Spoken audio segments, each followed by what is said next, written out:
الشيطان الرجيم. بسم الله الرحمن الرحيم.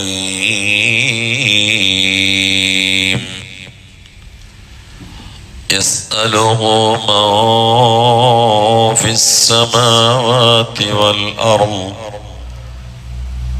كل يوم هو في شأن فبأي آلاء ربكما تكذبان. صدق الله العظيم.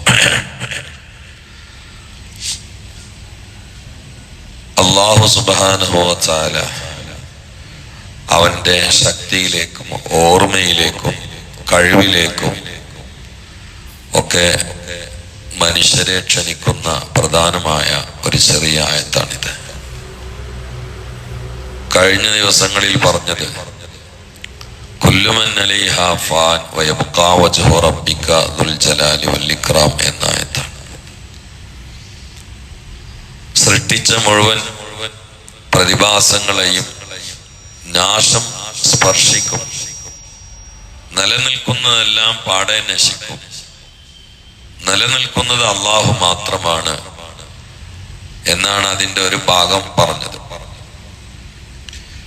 അപ്പോൾ തന്നെ ബുദ്ധിയുള്ള ആളുകൾക്ക് യഥാർത്ഥത്തിൽ സ്നേഹിക്കേണ്ടത് അല്ലാഹുവിനെയാണ് എന്ന് മനസ്സിലാവും. ഓരോ ദിവസങ്ങളിലും കളറും രൂപവും ഭാവവും ശക്തിയും ക്ഷയിച്ച് മാറി വ്യത്യാസപ്പെട്ടുകൊണ്ടിരിക്കുന്ന ഒന്നുമല്ലാത്ത സൃഷ്ടികളുടെ പിന്നാലെ പായുന്നതിന് പകരം എന്നും ദാത്ത് കൊണ്ടും സിഫത്ത് കൊണ്ടും ഫീല് കൊണ്ടും മാറ്റമില്ലാതെ നിലനിൽക്കുന്ന എല്ലാത്തിനും കഴിയുന്ന അള്ളാഹുവിനെ തെരഞ്ഞെടുത്ത് സ്നേഹിക്കുകയാണ് ആ ഒരൊറ്റ പ്രഖ്യാപനത്തോടെ ബുദ്ധിയുള്ള ആളുകൾ ചെയ്യാം. അതിന്റെ ഉടനെ അള്ളാഹു പറയുകയാണ്, യസ്അലുഹു മൻ ഫിസ് സമാവാതി വൽ അർദ്, ആകാശങ്ങളിലും ഭൂമിയിലുമുള്ള എല്ലാ സൃഷ്ടികളും അള്ളാഹുവിനോട് നിരന്തരമായി നിതാന്തമായി യാചിച്ചു കൊണ്ടേയിരിക്കുകയാണ്. വിശ്വാസിയാണെങ്കിലും അവിശ്വാസിയാണെങ്കിലും നിരീശ്വരവാദിയാണെങ്കിലും ആർക്കും ഓരോ സെക്കൻഡിലും ചവക്കാനും ഉച്ചരിക്കാനും ശ്വാസം വിടാനും വരെ അള്ളാഹു അത്യാവശ്യമാണ്. അള്ളാഹു ഇല്ലാതെ ഒരാൾക്കും ഇവിടെ നിലക്കാൻ കഴിയില്ല.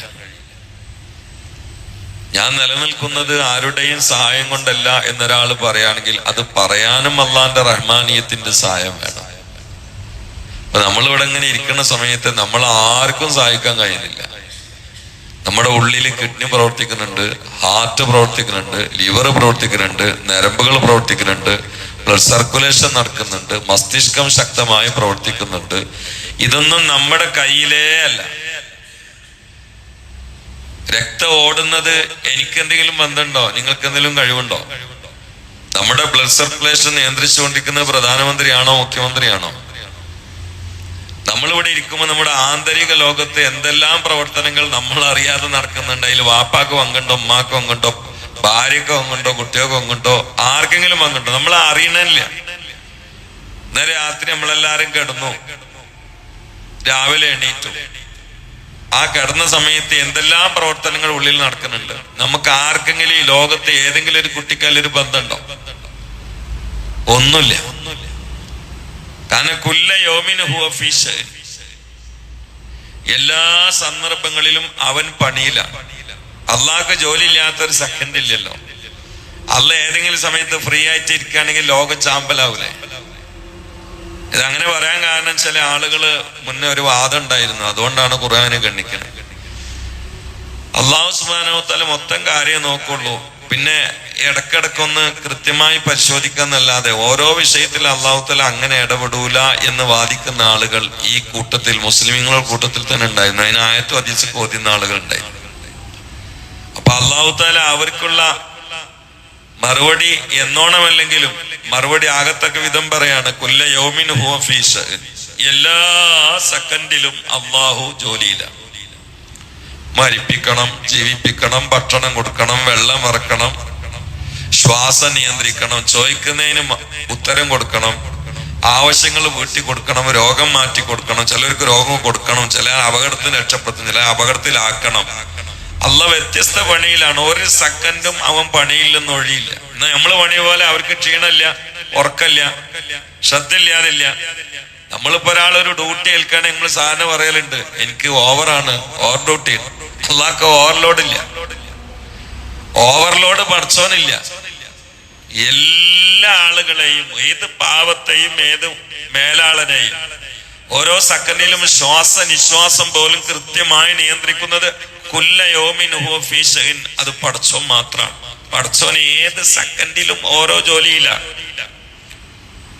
അല്ല മൂസാ നബി അലൈഹിസ്സലാം ഈ ലോകം ഏത് സമയത്തും പടച്ചോൻ എങ്ങനെ നിയന്ത്രിച്ചുകൊണ്ടിരിക്കുക എന്ന വിഷയത്തിൽ കൂടുതൽ അന്വേഷണ തൃഷ്ണയോടെ ചിന്തിച്ചപ്പോ അള്ളാഹു സുബ്ഹാനഹു വ തആല മൂസാ അലൈഹിസ്സലാമിനോട് അത് പ്രാക്ടിക്കലായി തിരുത്തി ചിന്തിപ്പിക്കാൻ അള്ളാഹു തആല പറഞ്ഞു, ഇന്ന് രാത്രിയില് നിങ്ങൾ ഒരു ഗ്ലാസ് വെള്ളം കൈയിന്റെ വെള്ളയിൽ വെക്കുക, കൈവെള്ളയിൽ വെക്കുക, ഒരു ഗ്ലാസ് വെള്ളം. എന്നിട്ട് ആ പൊടുത്തം പിടിച്ചിട്ട് സുബഹി വരെ നിൽക്കണമെന്ന് പറഞ്ഞു.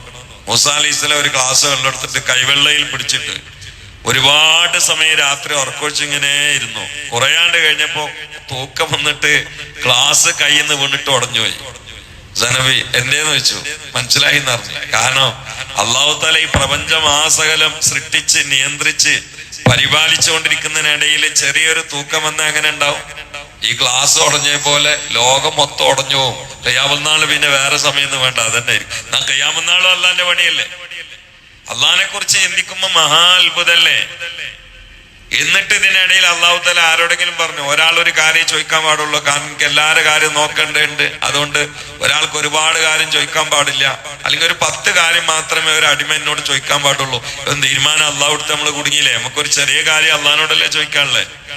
അല്ലെങ്കിൽ 10 ദോഷങ്ങൾ ഞാൻ പുറത്തു തരുള്ളൂ, പിന്നെ 11ാമത്തെ തെറ്റ് ആരെങ്കിലും ചെയ്ത് ഞാൻ പുറത്തു തരൂല എന്നുള്ളത് തീരുമാനിച്ചാലേ നമ്മളെ കാര്യം കഴിഞ്ഞില്ലേ? നമ്മളാണെങ്കിലോ ഒരാൾ ഇപ്പൊ ഞാൻ വളരെ സ്നേഹിക്കുക, നിങ്ങൾ എന്നെയും സ്നേഹിക്കുക, അപ്പൊ നിങ്ങളൊരു കാര്യം എന്നോട് ചോദിച്ചു, അപ്പൊ ഞാൻ ചെയ്തുതരാം, ഇൻഷാ അല്ലാഹ് നമ്മൾ ചെയ്ത, നിങ്ങൾക്ക് അല്ലാതെ ആർക്ക് നമ്മൾ ചെയ്തുതരാം. അതേ കാര്യം രണ്ടാമതും ചോദിച്ചാലോ, ഞാൻ മറന്നിട്ടില്ല, ഞാൻ ചെയ്തുതരാം ഇൻഷാ അല്ലാഹ്. ഇതേ കാര്യം തന്നെ മൂന്നാമത് ചോദിച്ചാലോ, ഒരു നോട്ടം നോക്കൂ, നിങ്ങളോടല്ലോ പറഞ്ഞത്, ഇത് കാണുമ്പോ പിന്നെയും ചോദിച്ചാലോ, വേറെ പണിയൊന്നുമില്ല മനുഷ്യങ്ങൾക്ക്. എത്ര സഹിക്കും നമ്മൾ ഒരേ കാര്യം ചോദ്യം കേൾക്കാൻ, എത്ര സഹിക്കും നമ്മൾ? ഒരാൾ ഒരേ കാര്യം ഒരു സഹായം നമ്മളോട് തേടുകയാണെങ്കിൽ എത്ര പ്രാവശ്യം വരെ ആ മനുഷ്യനെ സഹിക്കും? കൂടി വന്നാൽ 3 പ്രാവശ്യം, 4ാം പ്രാവശ്യം ലോകം നമ്മൾ നിർത്തും. കാരണം ശല്യാണത്. ഇത് പിന്നെ കാണുമ്പോ തന്നെ പണി പറയില്ല. ഈ തീരുമാനം റബ്ബെടുത്താ നമ്മളെ കാര്യം കഴിഞ്ഞില്ലേ? നമ്മൾ എത്രയാണ് ചോദിക്കുന്നത്? ചോദിക്കുന്നതനുസരിച്ച് കൊണ്ട് ചോദ്യം അള്ളാഹ്ക്ക് ഇഷ്ടാണെന്ന ഹദീസിലുള്ള. എന്ന് മാത്രമല്ല, ചില ആളുകൾ ദ്വാരനാൽ പെട്ടെന്ന് ഉത്തരം കിട്ടൂല. അതിനെക്കുറിച്ച് ഹദീസിൽ തന്നെ കാണാം. ഇയാളെ ഈ ദ്വാ അങ്ങനെ അള്ളാഹ്ക്ക് ഭയങ്കര ഇഷ്ടമാണ്. തരണേ, കൊടുക്കണേ, മാറ്റണേ, പൊറുക്കണേ, ഇങ്ങനെ പറയുമ്പോ അള്ളാഹ്ക്ക് ഭയങ്കര ഇഷ്ടമാണ്. അപ്പൊ അയാള് തരണേ അനുസരിച്ചുകൊണ്ട് പെട്ടെന്ന് ഇജാബത്ത് കൊടുത്ത ആള് ദ്വാ നിർത്തിക്കളയും. അയാള് ദ്വാ നിർത്തരുത്, കാരണം അയാൾ ആ ദ്വാ കൊണ്ട് അള്ളാഹു വല്ലാതെ ഇഷ്ടപ്പെടുന്നുണ്ട് അയാള്. അപ്പൊ കുറച്ചും കൂടി കാലം ദ്വാരക്കാൻ വേണ്ടി ചിലത് ഇജാബത്ത് അള്ളാഹു തആല പിന്തിക്കും എന്ന് വരെ ഹദീസില്. മനുഷ്യര് മാത്രല്ല, മലക്കുകളും ചോദിച്ചുകൊണ്ടിരിക്കുകയാണ്. ജിബ്രീൽ അലൈഹിസ്സലാമിന് അള്ളാഹു തആല സ്വന്തം ഒരു അധികാരം കൊടുത്തിട്ടില്ല. ഓരോ സെക്കൻഡും ഓരോ ചലനവും അള്ളാഹ് നിയന്ത്രിക്കുകയാണ്. അസ്രായിൽ അലൈഹിസ്സലാമിന് അള്ളാഹു അധികാരം കൊടുത്തിട്ട് ഇപ്പൊ റൂഹിനെ പിടിക്കുന്ന വിഷയത്തിൽ അള്ളാഹ്ക്ക് ഒരു ബന്ധമില്ല എന്നൊന്നും പ്രസംഗിക്കരുതല്ലോ. അള്ളാഹ്ക്ക് തന്നെയല്ലേ ബന്ധം. അസ്രായിൽ അലൈഹിസ്സലാം മുഖേന റൂഹിനെ പിടിക്കുന്ന അള്ളാഹുവാണ്. സ്വന്തമായിട്ട് അവർക്ക് പിടിക്കാൻ കഴിയില്ല. മീകായിൽ അലൈഹിസ്സലാം മഴയിപ്പിക്കണ്ട, അതുകൊണ്ട് ഞാൻ അള്ളാഹിനോട് തുറക്കണ്ട, ഈ മഹാനായ മീകായിൽ ഇസ്ലാമിനോട് വാരുന്നാ മതി എന്ന് ആരും അറിയില്ല. മീകായിൽ ഇസ്ലാമിനോട് സംസാരിക്കാം, റെക്കമെൻഡ് ചെയ്യാം, പക്ഷെ എല്ലാം ചെയ്യുന്നത് അള്ളാഹുവാണ്. നേരിട്ട് എല്ലാ കാര്യങ്ങളും നേരിട്ട് ചെയ്യുക എന്നതിന്റെ കുത്തകാവകാശം ഒരാളിൽ മാത്രം നിക്ഷിപ്തമാണ്. അത് അള്ളാഹു മാത്രമാണ്. ഈ അള്ളാഹിനേറ്റല്ലേ ഇടപെടേണ്ടത്, ബന്ധപ്പെടേണ്ടത്. ഇന്ന് ഒരുപാട് ആളുകൾ മരിക്കും. എത്ര ആളുകൾ മരിക്കണം എന്ന് അള്ളാന്റെ തീരുമാനമാണ്. അത് അസ്രായിൽ ഇസ്ലാമിനോട് അള്ളാഹ് പറയും. അസ്രായിൽ അലൈഹിസ്സലാം അത് നേരിട്ട് പോയി പറയും, നേരിട്ട് പോയി ചെയ്യും. ഇത്ര ആളുകൾ മരിക്കാണ്ട് ആ ലിസ്റ്റ് അസ്രായിൽ ഇസ്ലാമിന് കൃത്യമായിട്ട് അറിയാം. അതുകൊണ്ടല്ലോ അസ്രായിൽ അലൈഹി ഇസ്ലാം ഒരു ദിവസം പലവട്ടം ഒരു മനുഷ്യന്റെ മുമ്പിൽ വന്നിട്ട് നോക്കുന്നതാണ്. പലവട്ടം ഇങ്ങനെ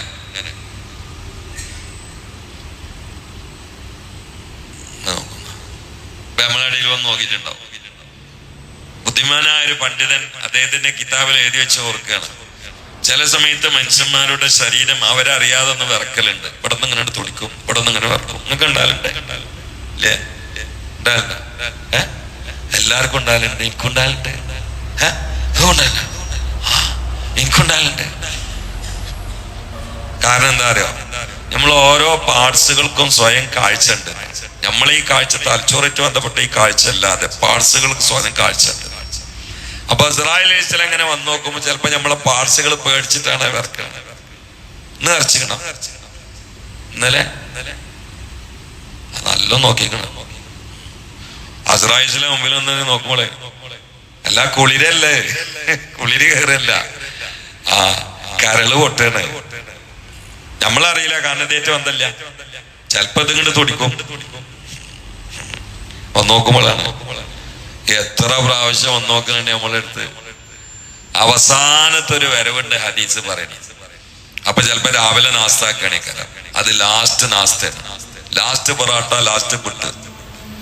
അപ്പൊ അസ്രായേൽ ഇസ്ലാം പറയാലോ, അടിച്ചോ, നല്ല അടിച്ചോ, ലാസ്റ്റാണ്, ഇല്ല ഇനിയില്ല, നല്ലോ അടിച്ചോ. അതാണ് നമ്മൾ ചില ആളുകളെ കുറിച്ച് പറയലുണ്ടല്ലോ, ഒന്നും തിന്നാതെ കിടക്കുന്നു, എന്നോട് പറഞ്ഞ് ചോറ് കൊണ്ട് മോളേന്ന്. ഞാൻ കൊണ്ടുകൊടുത്ത് എന്റെ കയ്യോണ്ട് എത്ര ചോറ് വെച്ചിക്കണ അറിയാം. ഇവള് പറഞ്ഞ കേട്ടാ അതൊന്നും ഇവളെ കയ്യിന്റെ പുണ്യാണ് ചോറ് വയ്ക്കാൻ കാരണം.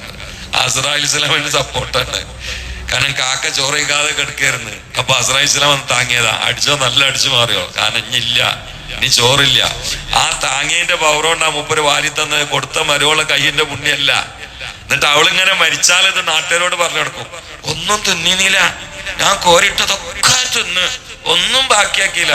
ഓ, ഇവളെ കയ്യിന്റെ വർക്കത്തല്ലേ. അസ്രായേൽ ഇസ്ലാം സൈഡിൽ നിന്ന് സപ്പോർട്ട് കളിക്കുന്നു, കാക്കഞ്ഞ് തിന്നാല്ല, അടിച്ചു വാരിക്കൊന്നു. അതില് കാരണം അങ്ങനെ തിന്നിറക്കിയതാ, പിന്നെ തിന്നാനൊട്ട് ഉണ്ടായിട്ടില്ല.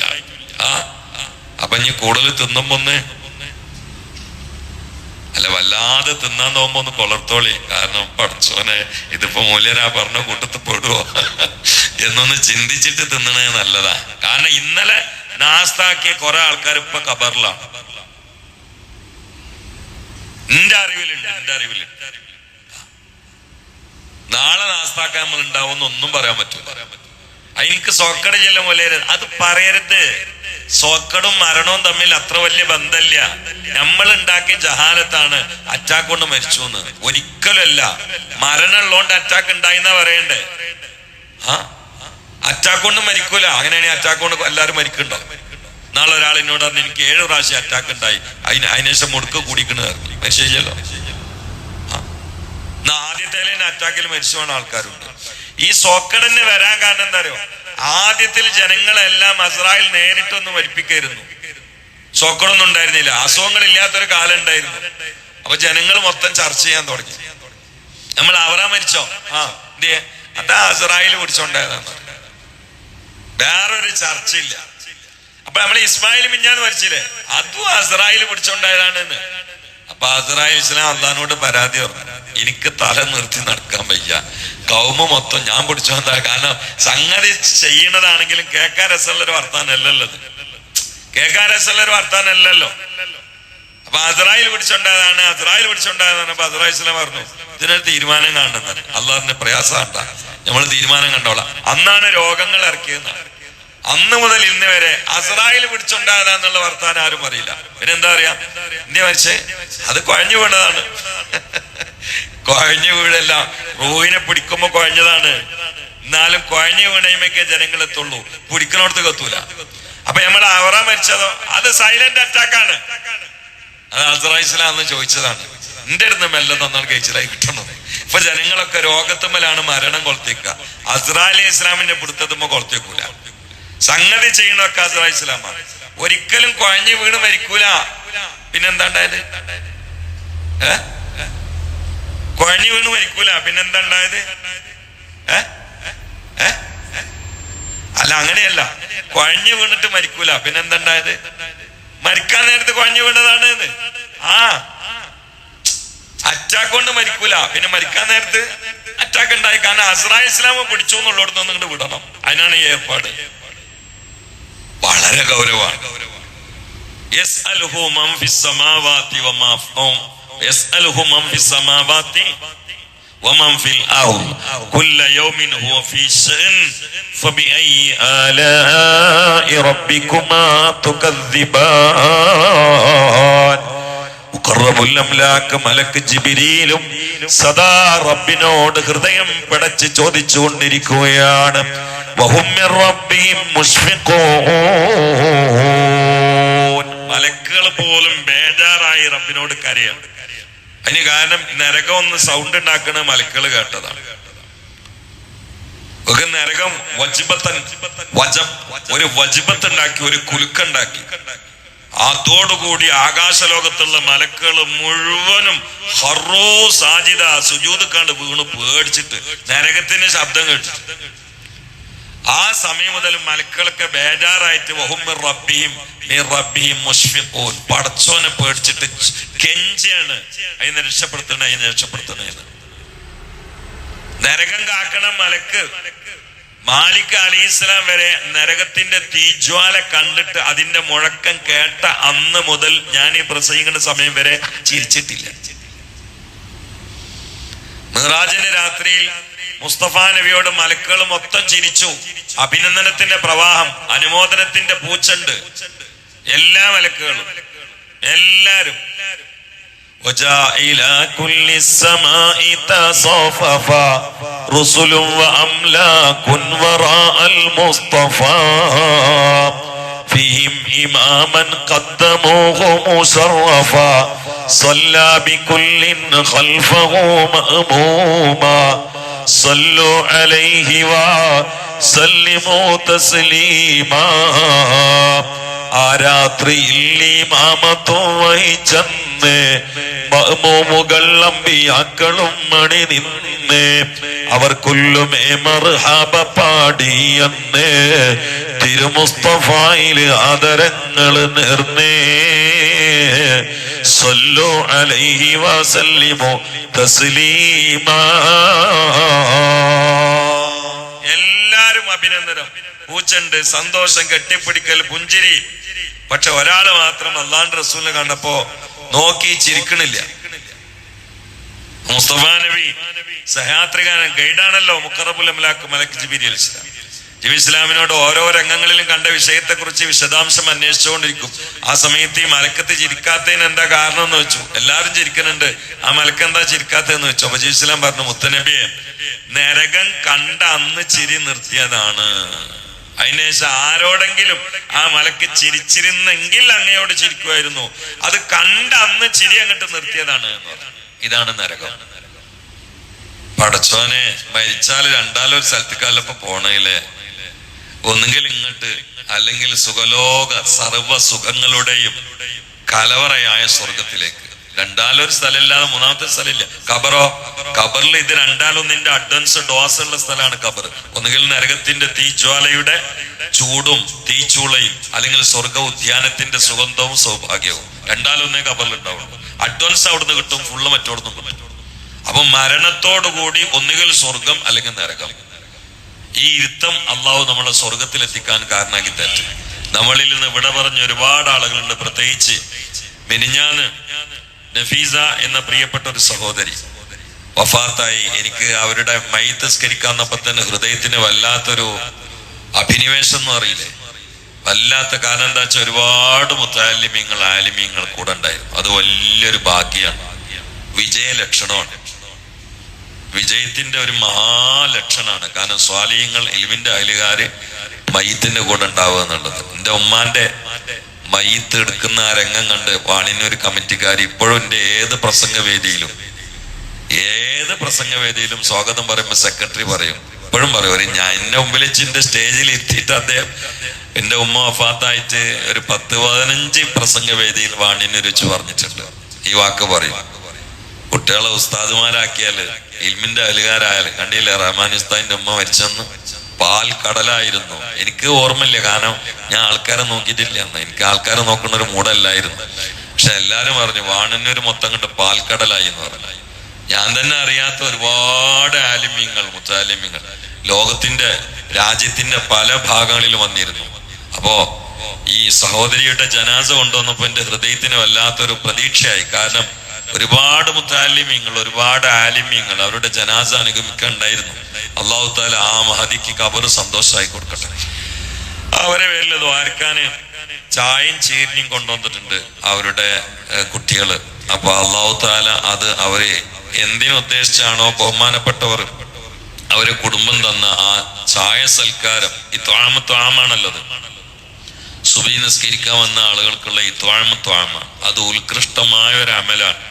ഹജ്ജ് സ്വീകരിക്കപ്പെട്ടു എന്നതിന്റെ ലക്ഷണം എന്താന്ന് സഹാബാക്കൾ മുത്തനബിനോട് ചോദിച്ചപ്പോ മുത്തനബി സല്ലല്ലാഹു അലൈഹി വസല്ലം പറഞ്ഞ രണ്ട് കാര്യമാണ്: ത്വയ്യിബുൽ കലാം വ ഇത്ആമു ത്വആം. നല്ല സംസാരം, ഭക്ഷണം കൊടുക്കാനുള്ള മനസ്സുണ്ടാവുക എന്നുള്ളതാണ്. ആ ഭക്ഷണം കൊടുക്കുക എന്നുള്ളത് അതന്നെ നിസ്കരിക്കാൻ വന്ന ആളുകൾക്ക്, അതന്നെ ഖുർആൻ ക്ലാസ്സിന് ഇരിക്കുന്ന ആളുകൾക്ക്, അതന്നെ പള്ളിയിൽ വെച്ചിട്ട് അൽഹംദുലില്ലാഹ് മരിച്ചുപോയ ആളുകൾക്ക് വലിയ പ്രതീക്ഷയുള്ള ഒരു അമലാണ്. അള്ളാഹു താല ആ മഹദിയുടെ ഖബറിലേക്ക് അതിന്റെ തവാബ് അള്ളാഹു താല എത്തിച്ചു കൊടുക്കട്ടെ. അള്ളാഹു മനുഷ്യനെന്ന നിലയിൽ അവരിൽ എന്തെങ്കിലും അപാകത സംഭവിച്ചുവെങ്കിൽ അള്ളാഹു താല വിട്ടുപുറത്ത് മാപ്പായി കൊടുക്കട്ടെ. അള്ളാഹു ഈ തീഷ്ണ ഉഷ്ണമുള്ള സമയത്ത് നമുക്ക് ഭൂപ്രതലത്തിൽ എസിയും ഫാനൊക്കെ ഇട്ടിട്ടും മതിയാവാതെ പിന്നെയും ഷർട്ട് ഉള്ളിൽ ഊതിയിട്ടും നമ്മള് അങ്ങോട്ടും ഇങ്ങോട്ടും നടന്നിട്ടും കാറ്റ് കൊണ്ടിട്ടൊക്കെ ചൂട് മാറ്റാൻ ശ്രമിക്കുമ്പോ ഇളകാനും തിരിയാനും മറിയാനും എണീക്കാനും ഓടാനും എസി ഇടാനും ഫാനും ഓണാക്കാനൊന്നും കഴിയാതെ കിടക്കുന്ന ഒരുപാട് മയ്യത്തുകളുണ്ട്. നാളെ നമ്മളും അവിടെ പോയി കിടക്കാണ്. ചൂടുകാലം മാറട്ടെ, തണുപ്പായിക്കോട്ടെ, അല്ലെങ്കിൽ ഐറ്റിക്ക് ബുദ്ധിമുട്ടാവുന്നൊന്നും അള്ളാഹു തീരുമാനിക്കൂല. സമയമായാൽ എല്ലാരും കൊണ്ടുപോകും. അപ്പൊ അതിന്റെ ഇടുക്കിലെ നമുക്കും കിടക്കാനുള്ളത്. അള്ളാഹു നമ്മൾ അറിയാത്ത എസിയും ഒക്കെ സുഖമൊക്കെ അള്ളാഹു തല അവിടെ നമുക്ക് പ്രദാനം ചെയ്യട്ടെ. അള്ളാഹു ആ മഹദിക്ക് ഖബർ തണുപ്പാക്കി കൊടുക്കട്ടെ, വെളിച്ചാക്കി കൊടുക്കട്ടെ, പ്രകാശാക്കി കൊടുക്കട്ടെ, പ്രവിശാലാക്കി കൊടുക്കട്ടെ. അള്ളാഹു അവർക്ക് ഖബർ സുഗന്ധമാക്കി കൊടുക്കട്ടെ, ഖബർ തന്നെയും സ്വർഗമാക്കി കൊടുക്കട്ടെ. ബിൻ നബിയിൽ മുസ്തഫ മുഹമ്മദ് സല്ലല്ലാഹു അലൈഹി വആലിഹി വസല്ലം ഒരു ഫാത്തിഹ ഓതിയിട്ട് ഇൻഷാ അല്ലാഹ് നേരം വെക്കോ. അൽ ഫാത്തിഹ. ബിസ്മില്ലാഹിർ റഹ്മാനിർ റഹീം. അൽഹംദുലില്ലാഹി റബ്ബിൽ ആലമീൻ الرحمن الرحيم مالك يوم الدين إياك نعبد وإياك نستعين اهدنا الصراط المستقيم صراط الذين أنعمت عليهم غير المغضوب عليهم ولا الضالين آمين.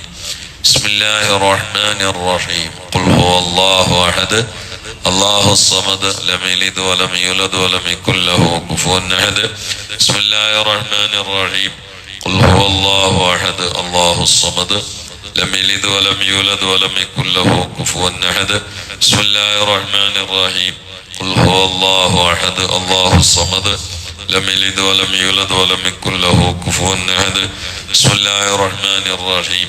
قل أعوذ برب الفلق من شر ما خلق ومن شر غاسق إذا وقب ومن شر النفاثات في العقد ومن شر حاسد إذا حسد. بسم الله الرحمن الرحيم. قل أعوذ برب الناس ملك الناس إله الناس من شر الوسواس الخناس الذي يوسوس في صدور الناس من الجنة والناس.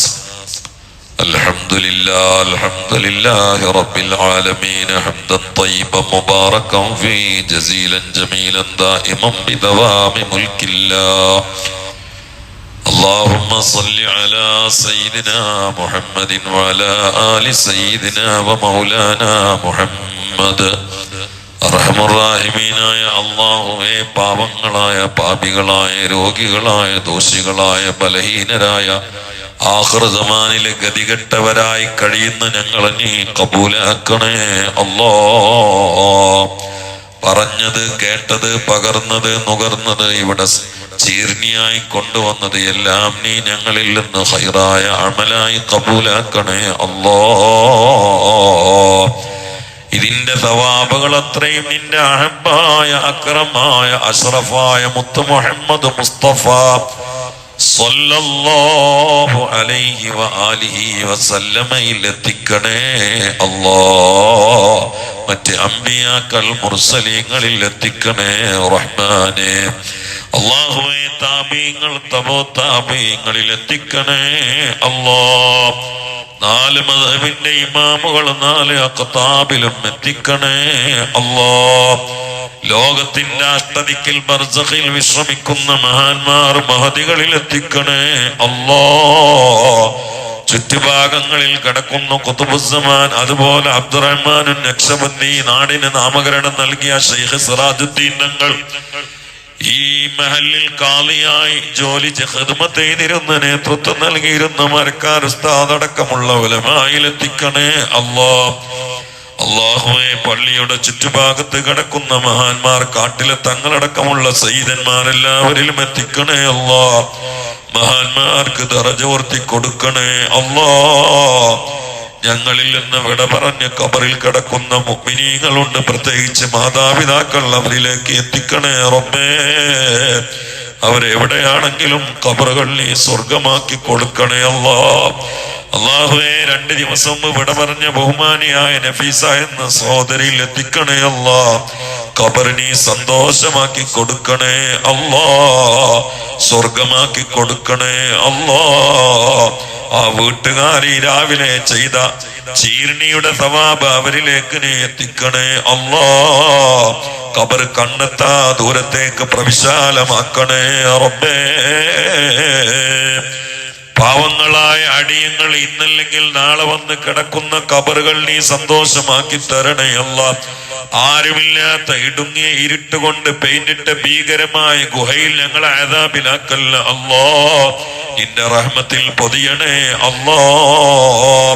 അല്ലാഹുവേ. ഞങ്ങളെ മനസ്സിന്റെ ബുദ്ധിമുട്ടുകളും പ്രയാസങ്ങളും അസ്വസ്ഥതകളും നീ നീക്കിത്തരണേ കടങ്ങളൊക്കെയും വീട്ടിത്തരണേ രോഗങ്ങളൊക്കെയും മാറ്റിത്തരണേ പ്രയാസങ്ങളൊക്കെയും അകറ്റിത്തരണേ ക്ലേശങ്ങളൊക്കെയും പോക്കിത്തരണേ ബലാകളൊക്കെയും ഒഴിവാക്കിത്തരണേ ശത്രുക്കളിൽ നിന്ന് രക്ഷപ്പെടുത്തണേ